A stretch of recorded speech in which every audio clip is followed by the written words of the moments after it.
It is often said that you don't appreciate the good things in life until they're gone. People, places, possessions. Life brings many encounters that touch us deeply and cause us to become attached to the things that bring us the greatest fulfillment. And when we lose contact with these things, we experience a deep and painful mourning that is known as grief. Grief is one of the heaviest of human emotions, and we feel it deep in the core of our being.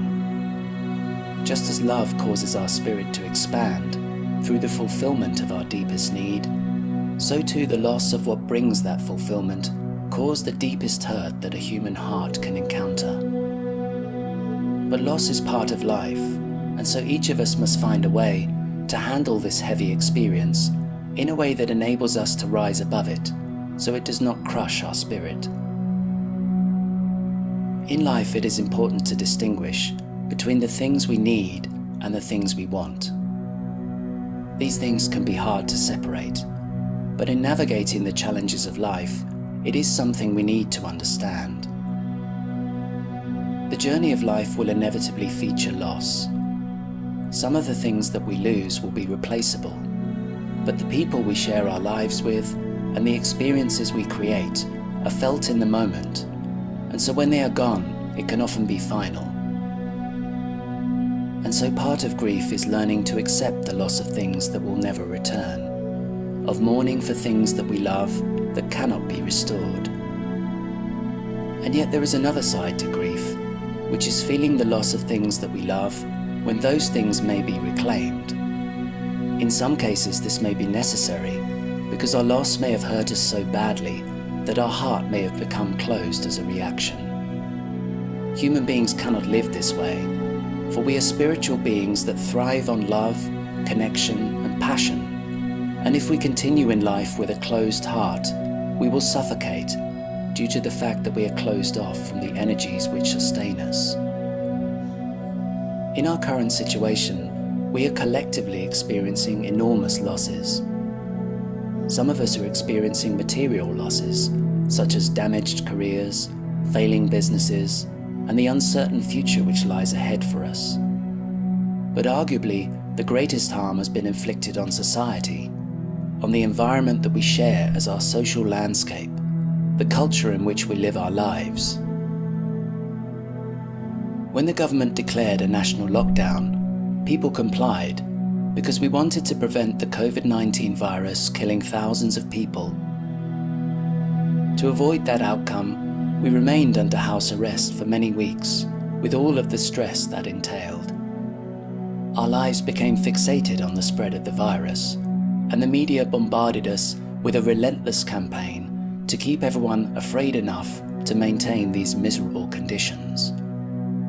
If opinion polls are to be believed, people are now so afraid that they actually do not want freedom to return, to the extent they support the ongoing disruption of normal life. The social consequences of this extreme reconfiguration of society cannot be understated, because nothing like this has ever happened. But we do know the social cost of the lockdown is going to be nothing short of catastrophic. When people lose their livelihoods, the record is very clear. There is a massive increase in suicide and homelessness, and a range of other social problems. This outcome is already guaranteed by the damage that has already been done. And so to add to the challenges that lie ahead, we must anticipate a mental health crisis that is unlike anything we've ever seen.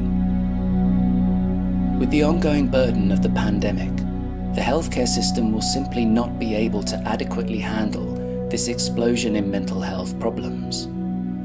And so an old saying springs to mind: prevention is infinitely better than cure.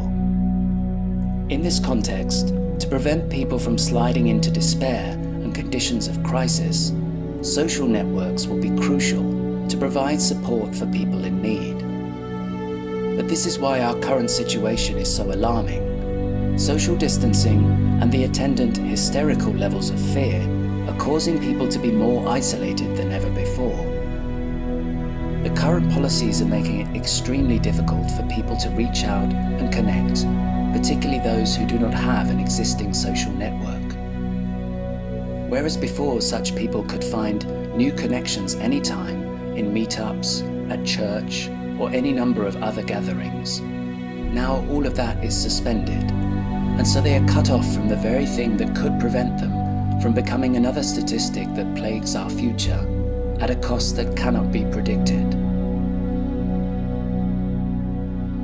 For the sake of preserving a world that is worth living in, a world where human beings can be happy, we must reverse the policy of social distancing and come together to heal from this experience. This issue is before each of us alive at this time, and it will determine the future for our children and future generations. It is our duty to rise above our fear and give this due consideration.